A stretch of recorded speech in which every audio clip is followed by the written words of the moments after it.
अध्यायामध्ये 100 नंबरची ओवी अशी आहे, देहाची आगावा आलिया जन्म मृत्यूच्या सोहळ्या ना म्हणू नये धनंजया जयापरी. आणि त्याला 101 नंबरची ओवी अशी 18व्या अध्यायात, ललाटीचे लिहिले ते काही केलं न मोडेगा. पण हे सगळं घडेल पण कधी?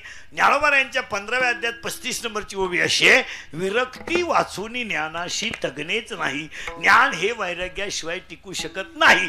म्हणून 15व्या अध्यायामध्ये 497 नंबरची ओवी